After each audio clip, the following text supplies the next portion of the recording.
Okay, Assalamualaikum warahmatullahi wabarakatuh. How are you today? Yeah, hope everyone is okay. Yeah. Well, so today we are going to talk about purpose and types of language test. Yeah. So the first one is the purpose. Yeah. Yang pertama adalah purpose of language test. Ya, tujuan tes bahasa. And then after that we are going to talk about the types of language test, jenis-jenis tes bahasa. Yeah. So what are the purpose of language test? Yeah. The first one is diagnosis and feedbacks. So the term diagnosis is not only found in health or in hospital, yeah, but it also found in education, ya. So jadi diagnosis itu tidak hanya ditemukan dalam bidang kesehatan, tapi juga dalam bidang pendidikan, ya. So what is diagnosis test? To detect language weaknesses or language learning difficulties. Jadi untuk mendeteksi weaknesses atau kelemahan bahasa atau masalah dalam belajar bahasa. And feedback, ya. Feedback means here is giving giving feedback, ya.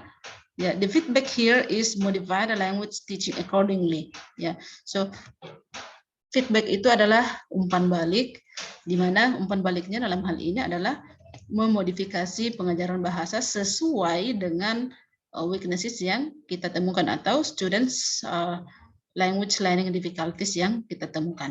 Ya, jadi it not only diagnosed but also giving feedback. Ya, jadi bukan hanya mendiagnosa tapi memberikan feedback. That's the first purpose of language test. Itu salah satu tujuan utama language test. Jadi untuk mengetahui kelemahan atau masalah kekurangan siswa dalam belajar bahasa, kemudian kita memodifikasi pengajaran bahasa sesuai dengan weaknesses atau difficulties yang kita temukan tadi. Ya, modify di sini, modify language teaching di sini bisa jadi memodifikasi tingkat kesukaran materinya, ya, atau bisa juga memodifikasi the way to teach it atau teknik pengajarannya atau model pengajarannya. It also the media used in teaching, ya, termasuk media yang digunakan dalam mengajar. Ya. Okay, the next one is screening and selection. So in screening and selection, there is a term of pass or not pass. Ya, jadi dalam screening and selection test ini ada istilah lulus atau tidak lulus. Jadi to assist in the decisions of who should be allowed to participate in particular program of instructions, untuk memutuskan siapa yang bisa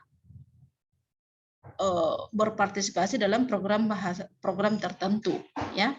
Oke, jadi ini ada kriterianya, ya.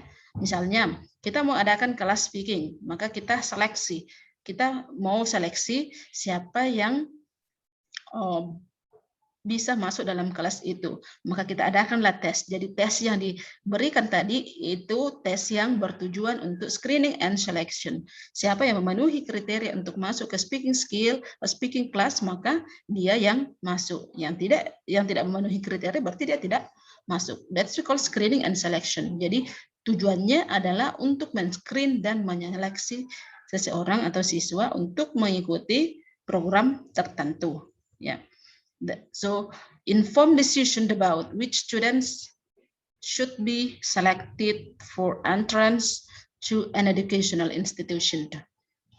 The next one is placement purposes. Yeah, to know exactly in language program the students need to register or place.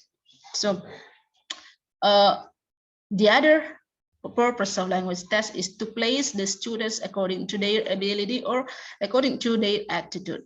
Ya, jadi untuk menempatkan siswa sesuai dengan kemampuannya atau sesuai dengan bakatnya. Ya, so in term of language test, ya, for example, we are going to have speaking class, let's say writing class. So we have, writing class and speaking class. Ya, anggaplah kita punya kelas writing dan kelas speaking. Maka to know who can come to speaking class and who can come to writing class, then we conduct placement test. Yeah, so those who have ability in speaking test, speaking skill, and then let them to go into the speaking class. And for those who have ability to write, let them to go to writing class. Ya, jadi yang memiliki kemampuan di writing ya kita masukkan di kelas writing, memiliki kemampuan speaking kita masukkan di kelas speaking. Misalkan kita punya kelas seperti itu ya. Ya, kalau secara umum misalnya di kampus ya, di kampus sebelum kita masuk ya, di proses penyeleksian itu ada tesnya. Salah satu tujuan dari tes tersebut adalah untuk menempatkan kita kita masuknya di jurusan mana. Ya, sesuai dengan hasil tes. Anggaplah misalnya kita di Cokro ya, ada beberapa jurusan kita diberikan tes ya.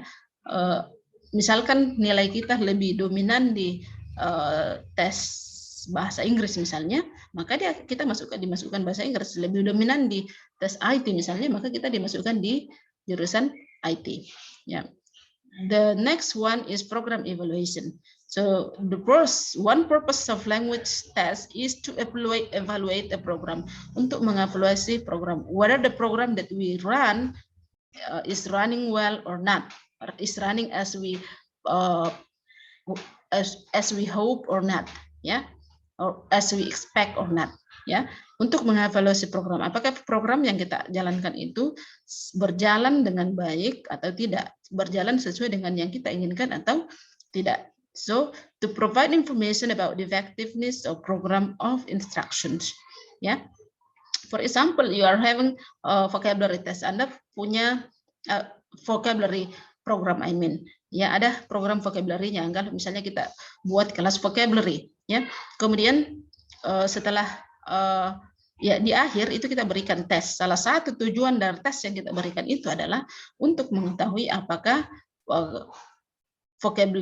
kelas vocabulary ini berjalan sesuai dengan yang kita inginkan atau tidak, yang kita harapkan atau tidak, sesuai dengan objektif yang kita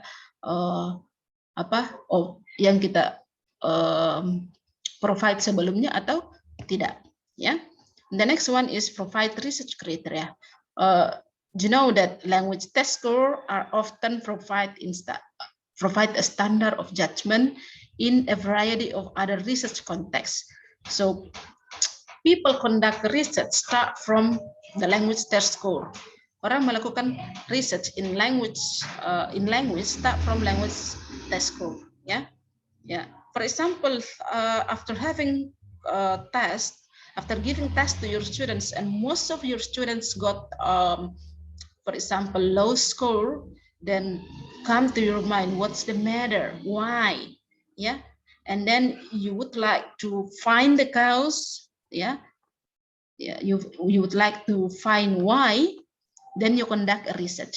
It means that you conduct a research based on language test score. Jadi selain apa yang kita jelaskan tadi, salah satu tujuan pemberian tes itu adalah sebagai acuan untuk peneliti, ya, acuan bagi peneliti yang lainnya. Ya, acuannya dalam hal ini adalah nilainya.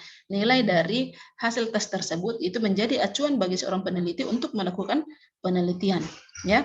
Misalnya kita sudah memberikan tes ke siswa, ternyata setelah diberikan tes maka kita lihat, oh, nilainya banyak yang mendapatkan nilai rendah. Kemudian timbul keingintahuan kita untuk membuktikan kenapa bisa nilainya rendah, maka kita lakukanlah penelitian. Ya, penelitian yang kita lakukan itu berawal dari nilai rendah tersebut. Ya, oke. Kemudian yang selanjutnya, assessment of socio-psychological differences. So we have to know that language test doesn't only test the cognitive. Ya, the cognitive test here only quarter to a half %. Jadi language test itu tidak tidak semuanya mengukur tentang kognitif ya.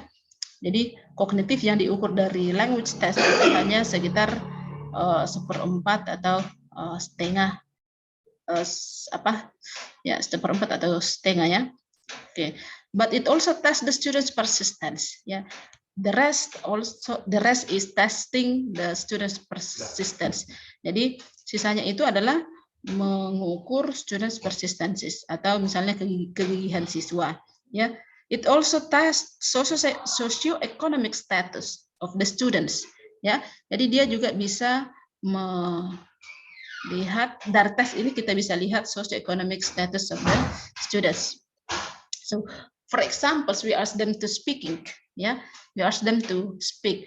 From their speaking we can know that these students comes from educated family. These students come from a broken family. These students come from low-level family, low-level status, yeah, high-level status, and so on. Yeah, okay, that's it. And the next one is the types of language tests. So just now we talk about the purpose of language test. Now we talk about types of language tests.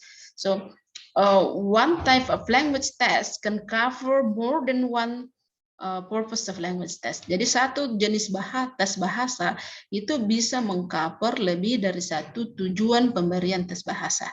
Ya, okay. Yeah, the first one is objective and subjective test. Yang pertama adalah objective and subjective test. So the divisions of objective and subjective test is according to the way we score it ya. Jadi pembagian dari objektif dan subjektif test ini sebenarnya berdasarkan pada cara menilainya ya.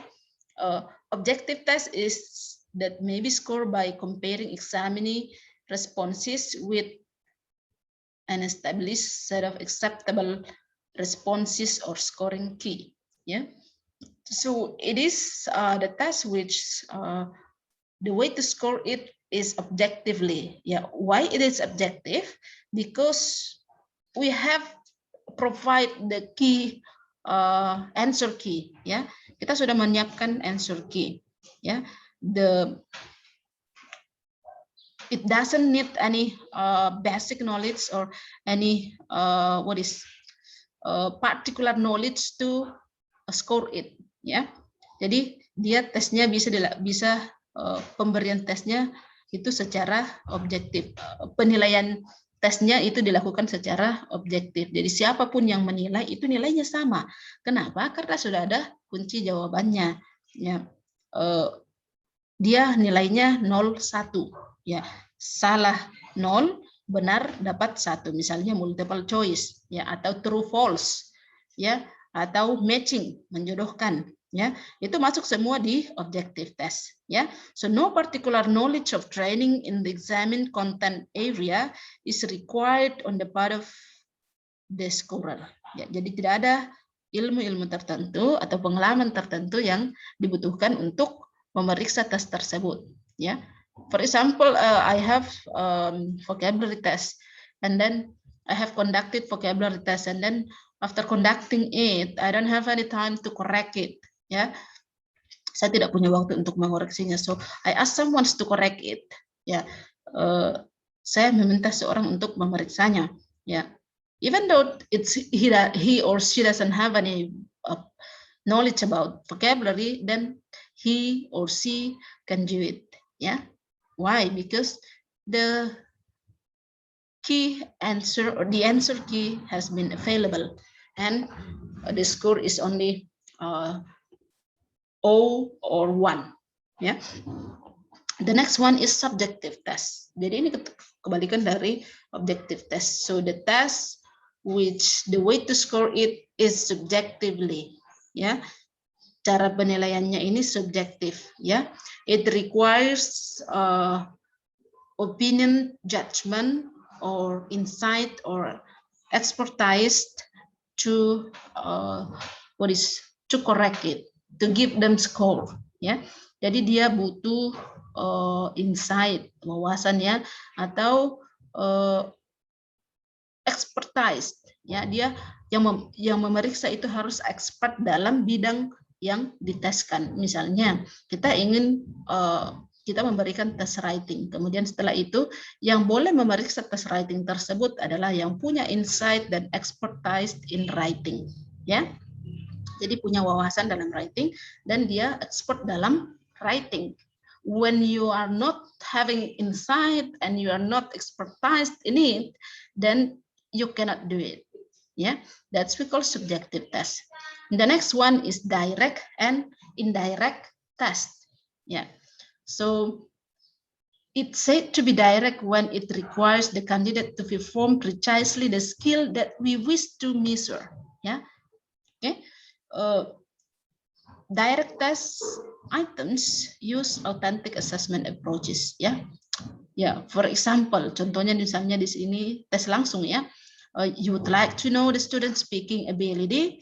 So the way to test them is by asking them to have a presentation, for example, or you give them interview, you interview them, yeah, or you would like to know their ability in writing, so you ask them to write an essay. Anda meminta mereka untuk menulis esai, or you would like to know their ability in reading, so you use real reading material and have the student to respond to questions verbally or in writing. Ya, kita berikan teks, kemudian kita minta siswanya untuk meresponnya secara verbal atau secara tertulis. Ya, jadi ada soal yang diberikan setelah teks.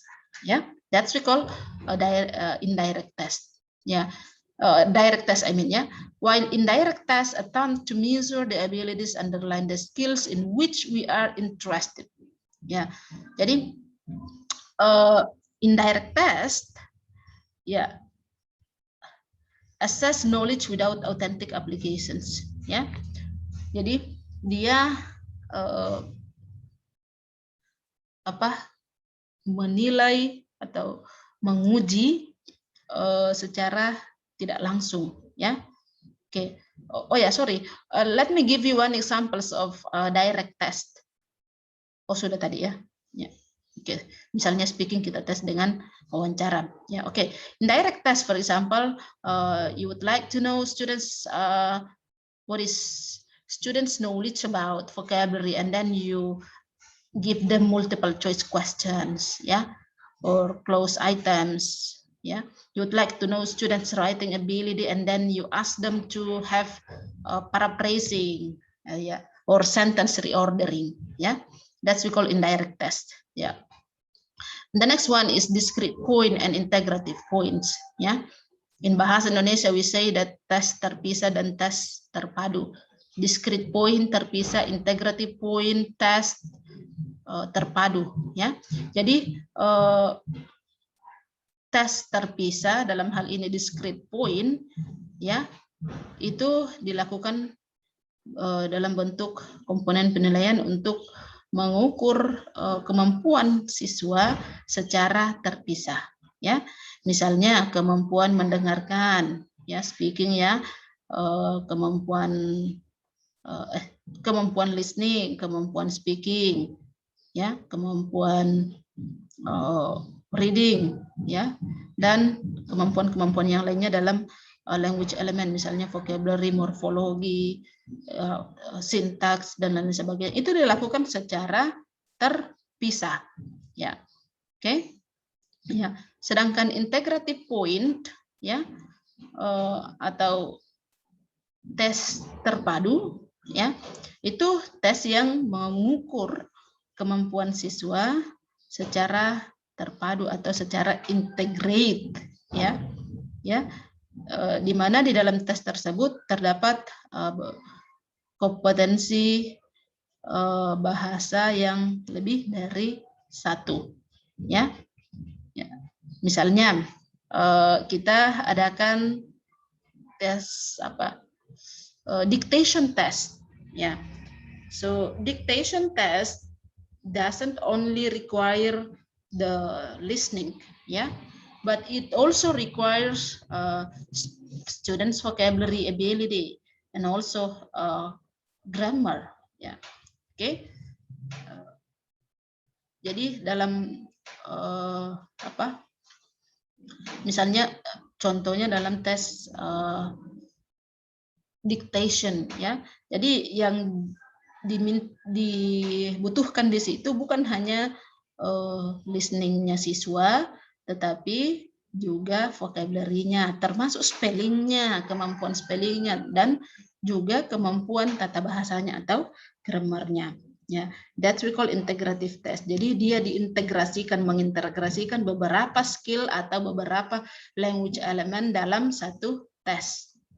Ya, kemudian aptitude, achievement, and proficiency test. So the first one is aptitude test. Yeah, seek to provide some indications of an individual's ability to learn language. So aptitude tests are used as a screening device to exclude some individuals from language study.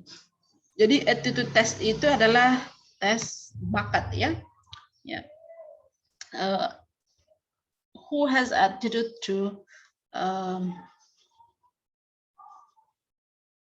join what is a certain program ya.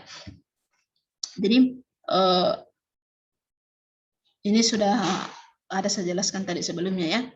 Ada kaitannya dengan yang tadi sebelumnya. Misalnya dia berbakat ya kita adakan kelas speaking dan writing, maka kita berikan tes. Ya, tes yang diberikan itu namanya aptitude test karena kita ingin melihat siapa yang punya bakat dalam writing test, maka kita masukkan di kelas writing. Siapa yang punya bakat dalam speaking test, kita masukkan dalam kelas speaking.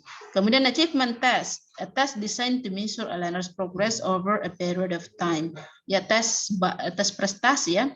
Ya, ini biasanya dilakukan di akhir ya untuk mengetahui atau mengukur bagaimana progres siswa ya selama beberapa periode waktu tertentu ya. Kemudian proficiency test ya. The purpose of proficiency test is to test global competence in language ya. Jadi dia mengukur global competence of in a language ya, kemampuan global dalam bahasa menyeluruh ya. Ya, so it tests overall abilities ya. Jadi overall abilities, kemampuan secara menyeluruh yang diteskannya ya. The next dalam tes ini dia mengukur semua kemahiran aspek berbahasa ya, khususnya untuk keperluan akademis ya. The most famous proficiency test is TOEFL test ya. That's a standard proficiency test ya. Salah satu tes yang proficiency test yang terkenal itu adalah TOEFL test ya. Okay, and the next one, norm reference and criterion reference test ya. Norm reference test, penilaian yang dilakukan dengan mengacu pada norma-norma tertentu ya. Jadi ada normnya yang dibuat ya, norma kelompok atau nilai-nilai yang diperoleh oleh siswa itu dibandingkan dengan nilai-nilai siswa yang lain ya. Dengan kata lain ya, norm reference test ini merupakan sistem penilaian yang didasarkan pada nilai sekelompok siswa dalam satu proses pembelajaran, dalam hal ini pembelajaran bahasa ya, dengan tingkat penguasaan pada kelompok tersebut ya. Jadi di sini ada istilah perengkingan ya. Misalnya ya, kita mau seleksi siswa untuk ikut pada program tertentu ya, anggaplah misalnya kita mau seleksi siswa untuk ikut debat ya, maka ya kita butuhkan 3 siswa ya, kita adakanlah norm reference test ya. Oke, karena 3 yang kita butuhkan, maka nanti ya yang diambil itu adalah yang peringkat 1 sampai 3 ya. Oke. Ya, berbeda dengan criterion reference test ya. Untuk criterion reference test ya, itu ada kriteria tertentu yang harus kita penuhi ya. Oke, ya, di mana dalam menentukan seseorang bisa atau tidak tergantung dari bisa atau tidaknya dia mengikuti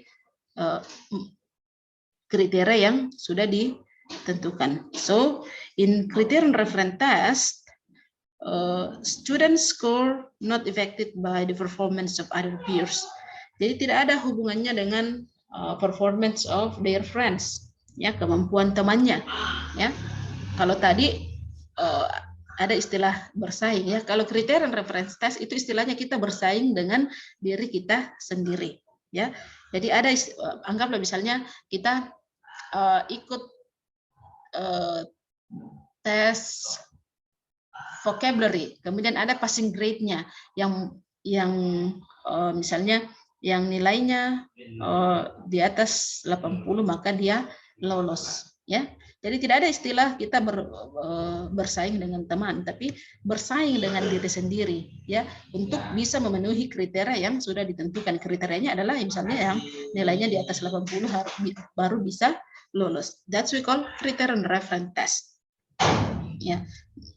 Oke. Next, speed and power test. Ya.